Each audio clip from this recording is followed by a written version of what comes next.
Hey everyone, glad to see you again. I'm always looking for real, complicated cases for this channel, digging through court records, and trying to release new videos as often as I can. So your support, subscriptions, comments, and likes really motivates me to keep working and make the content even better. We're going to start today's case at the end, and trust me, this story will make you question just how well you really know the person living under the same roof as you. Let's go back to November 10th, 2011. Tennessee, a remote stretch of woods near the old, abandoned Bledsoe Cemetery. This spot is about 3 miles from the clean, well-kept streets of Dyersburg. A local hunter is making his way through thick, overgrown brush. The woods here are so wild and dense that you don't just wander into this area by accident. And it's there, among those thorny branches, that the man comes across a terrifying discovery. What the hunter found had been lying there unnoticed for 6 long weeks. The first question investigators had was simple. How did it even end up this far out? To move an adult person through that kind of brush without being seen would take cold planning and a very clear idea of what you were doing. Someone had spent a lot of time and a lot of physical effort making sure the trail stayed hidden. But to understand who was found in those woods, we need to rewind about a month and a half. Back to the morning when the alarm was raised by people the police did not expect to hear from first. Sunday morning, October 30th, 2011, started at the Dyersburg Police Department with a very unusual coincidence. It was exactly 9 in the morning when the dispatcher took the first call. On the line were Bill and Kathy Boner. They sounded certain and clearly worried as they reported that their close friend, 44-year-old Karen Swift, had vanished without a trace. Exactly 60 minutes later, at 10 o'clock, the phone at the station rang again. This time, it was the missing woman's husband, David. He reported the exact same thing. His wife was nowhere to be found. Just think about how strange that timeline looks. In most cases like this, the spouse, the person sleeping under the same roof, is the first one to notice something is wrong, panic, and start calling rescue services. But here, the family friends took the lead, getting to the police a full hour before the legal husband did. Investigators immediately had a very reasonable question. Why did the Boners react so quickly and so decisively? The answer Bill and Kathy gave during that very first interview tore straight through the image of a stable, all-American family. They laid out details for investigators that David was never supposed to know about under any circumstances. It turned out, Karen had been living in constant fear of her husband. She was not just thinking about leaving him. She had already started quietly and actively preparing for a divorce. She knew there was no realistic chance this would end peacefully, so she began making moves in total secrecy. Not long before she disappeared, Karen had gone to the Boners with an unusual request. She had secretly borrowed a large amount of money from them. That money had one specific purpose: to hire a local divorce attorney named Jason Creasy. Karen understood that any financial activity from the family accounts would be noticed by David almost immediately, so she used cash from friends instead. But her efforts to keep things hidden did not stop there. Karen knew a regular cell phone was absolutely not safe for handling something this sensitive. A call log, a phone bill, or even one random notification lighting up the screen could expose everything she was planning. So she bought a second phone, one that was completely secret. It was a separate iPhone, and no one in the house was supposed to know it existed. She used that device only for private messages and calls with Jason Creasy. Once officers heard those details, they understood just how serious the situation was. This no longer looked like a routine argument between spouses, the kind where a wife might leave for a few days to cool off with relatives. A hidden phone, borrowed money for an attorney, and a level of fear she was keeping from her own husband all pointed to something much more urgent.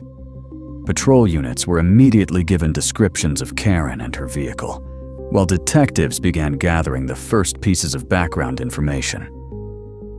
They needed to understand who David really was and why his wife felt the need to hide her communications from him.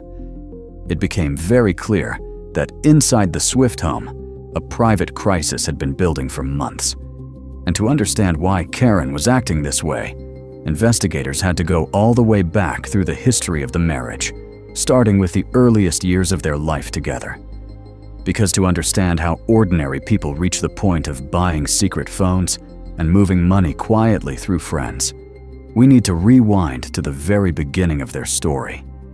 Those kinds of extreme steps to protect personal space do not come out of nowhere. David and Karen first met in high school, and in September of 1989, they officially became husband and wife. The young couple settled in Arkansas, where they had 2 sons, Dustin and Preston. From the outside, it looked like the perfect, stable beginning. By the fall of 2011, they had been married for an impressive 22 years. But behind that polished image, there were plenty of problems. The first major break happened in 1999, exactly 10 years after the wedding. Karen found out something David had worked hard to keep hidden. For 3 years, he had been involved with a woman he worked with. Karen did not look the other way. That same year, she officially filed for divorce. And that matters a lot for this case. Karen had already tried to get out of this marriage long before the move to another state. Back then, David managed to talk her into withdrawing the paperwork and keeping the family together. They reconciled, and not long after that, the couple had 2 more daughters, Ashley and Kylie. Then, in 2008, the family decided to make a major change. They left Arkansas, moved to Dyersburg, a small Tennessee town of about 16,000 people, and bought a spacious home on quiet Willie Johnson Road. Once they settled into the new place, David and Karen's social roles changed fast. Karen got a job as a fitness instructor.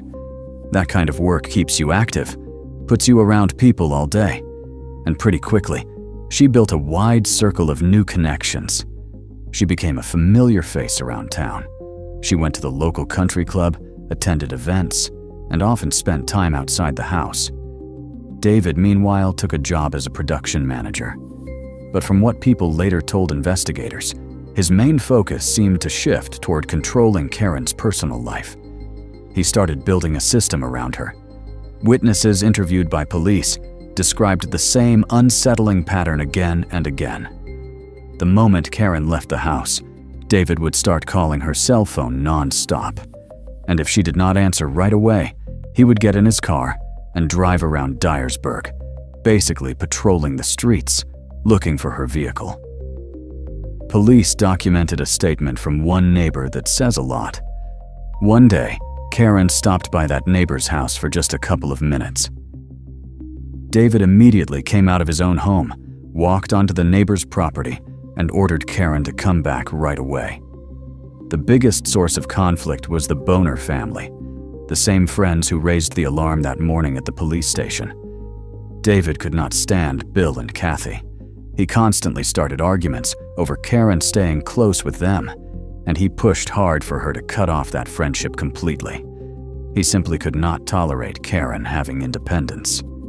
Then, on October 5th, 2011, exactly 3 weeks before she disappeared, David learned the news that changed everything.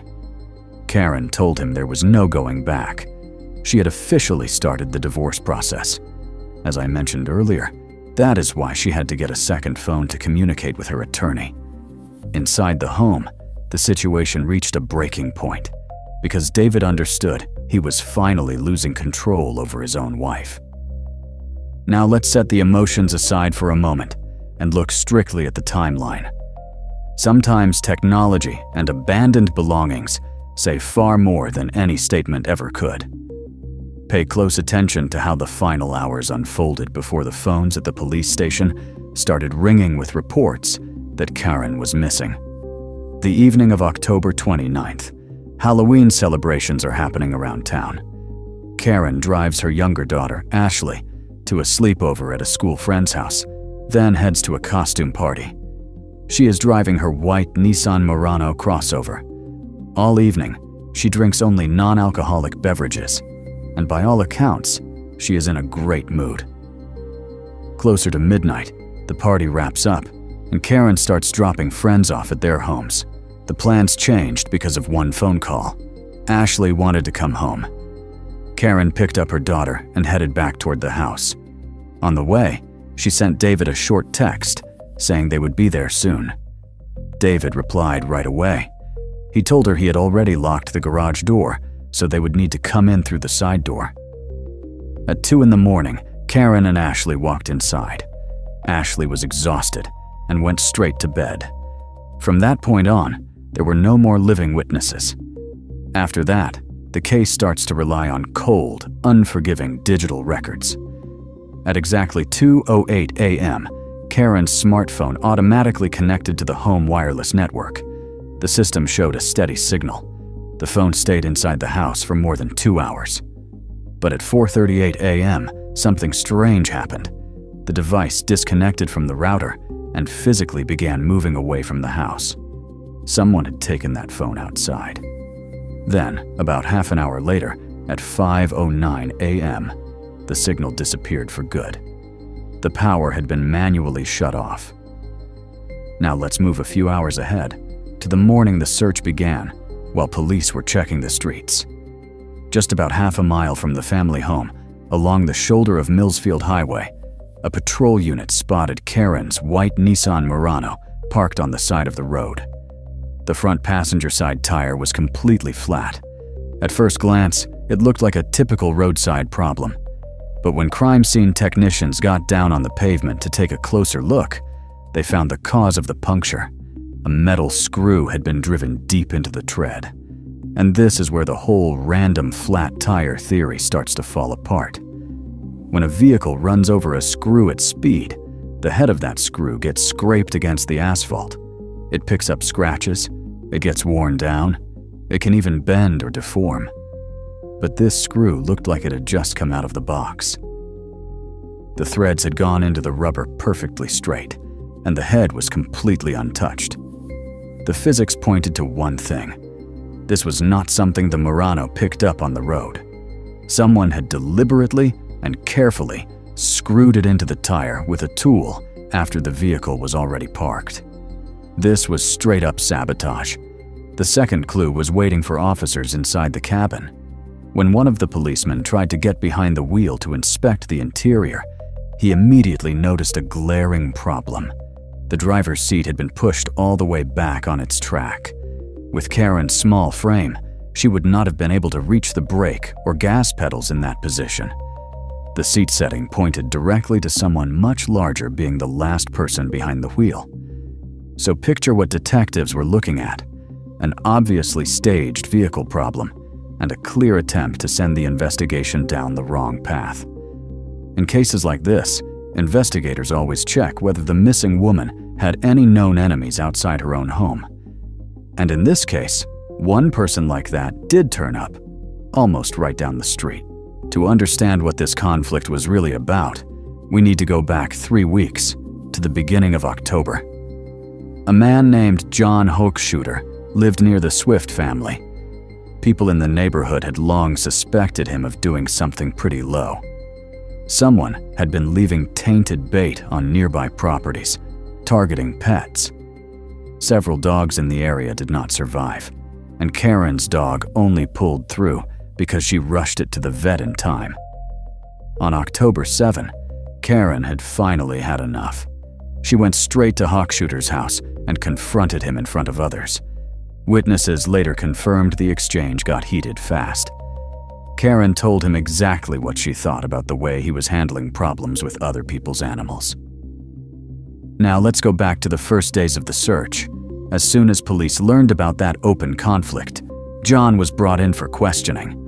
And surprisingly, he stayed calm.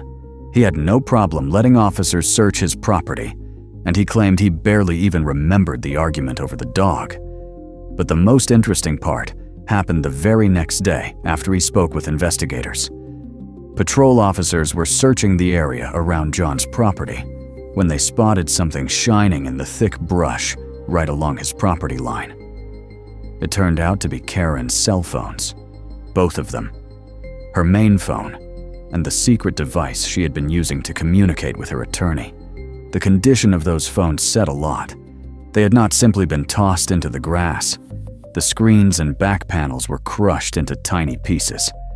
Based on the pattern of the damage, someone had placed the devices on a hard surface and delivered a series of heavy strikes, grinding them into the ground underfoot. And you have to admit, from the outside, that looks like a jackpot for investigators. You have an aggressive neighbor, you have a recent public conflict, and then you have the missing woman's destroyed personal belongings found right on his land. At first glance, it feels like the answer is sitting right there.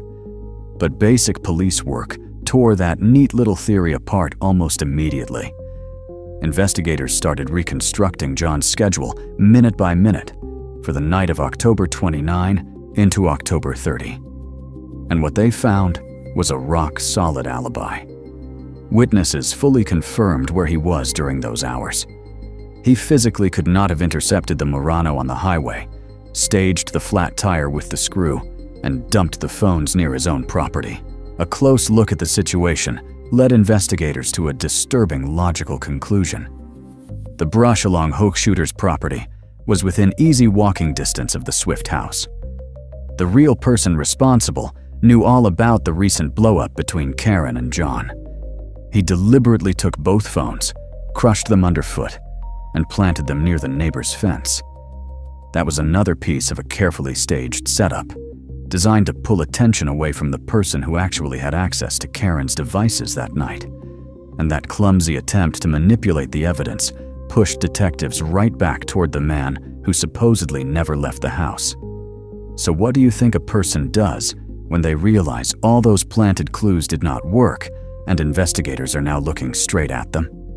Usually, the guilty party starts overplaying it, trying way too hard to prove they physically could not have been involved.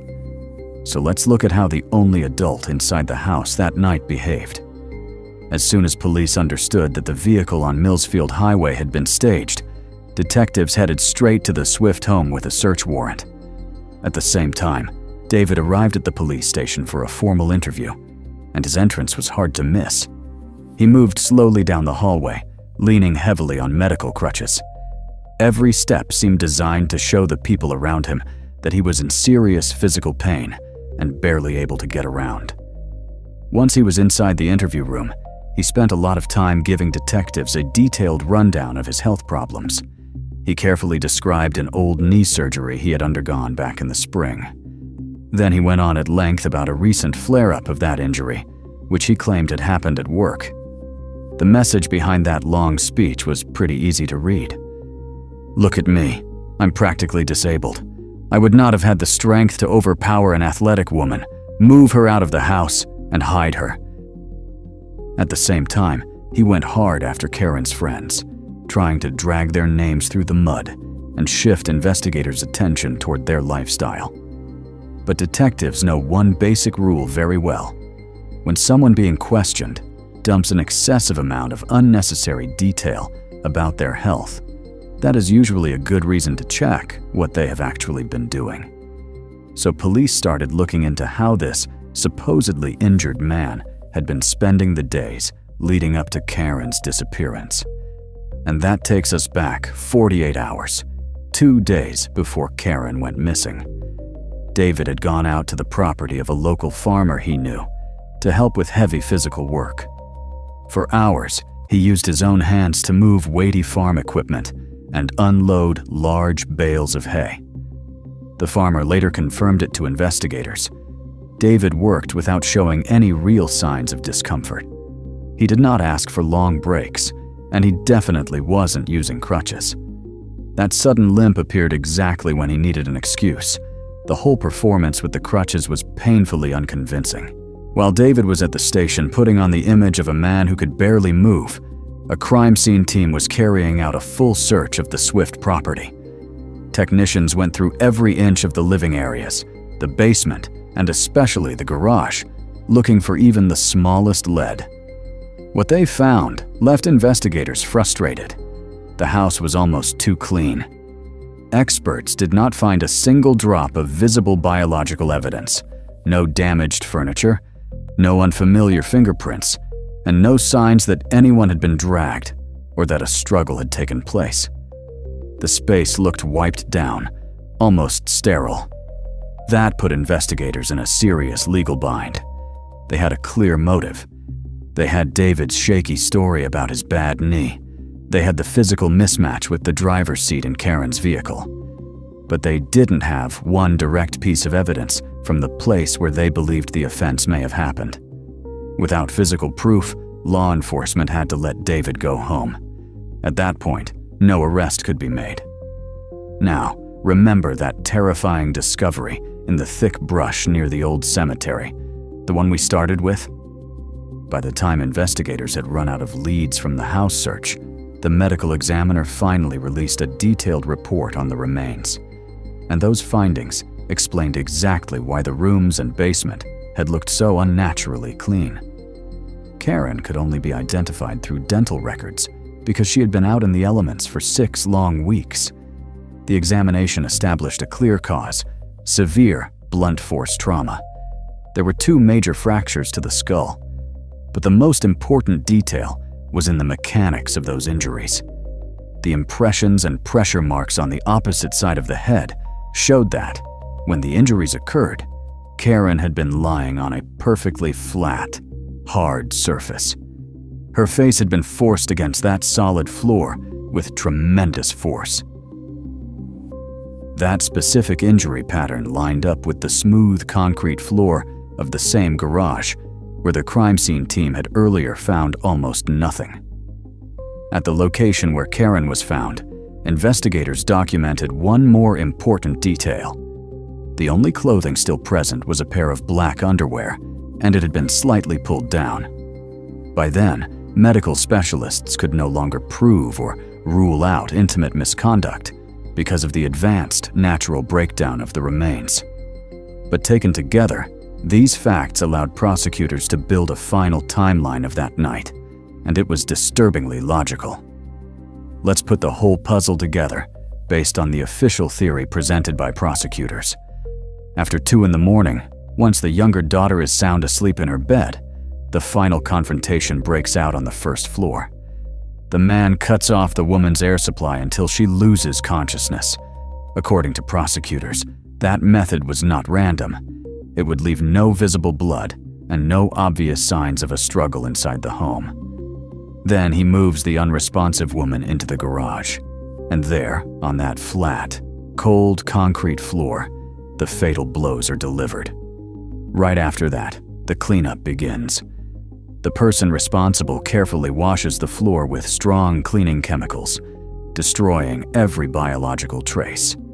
He removes Karen's clothing, loads her and the Halloween outfit into the crossover. The costume is left on the seat for a very specific reason. It is staging. The abandoned clothing is supposed to convince police that the woman who owned the vehicle had gone to some secret meeting, changed clothes inside the car, and then walked away on her own. The driver heads out toward the abandoned Bledsoe Cemetery, spends time hiding Karen in the brush, and then drives back. Less than half a mile from his own driveway, he pulls over on a dark shoulder. He takes out a tool and carefully drives the metal screw into the tire, making it look like a roadside breakdown. Then he takes both smartphones, walks to the edge of the property belonging to the neighbor Karen had argued with, crushes the devices underfoot, throws them into the bushes, and returns to his bed without being seen. While volunteers were searching for Karen, David was on dating sites every day. Later, he moved to Alabama and married Kelly. And again, there was monitoring. Kelly found a global positioning system tracker under her car and eventually got away from him through the courts. In August 2022, 11 years later, Tennessee detectives arrested him. The trial began in May 2024. prosecutors built their case on a chain of inconsistencies, from the hidden devices to the tire sabotage. But the defense attacked the state's theory hard. There was no genetic evidence, no smell of bleach had been documented back in 2011, and the object used in the crime was never found. The jury cleared David on the most serious counts tied to Karen's death. The final remaining count, a heat of passion offense, was dismissed by the court in March 2025 because the legal deadline had expired. The prosecutor filed an appeal, but the case is currently on hold. This story proves how powerless the justice system can be without direct evidence. A perfect crime can exist when the scene is cleaned carefully enough. Pay attention to the people close to you and do not ignore your instincts. Support us by liking and subscribing. Share your theories in the comments. Until next time, stay vigilant.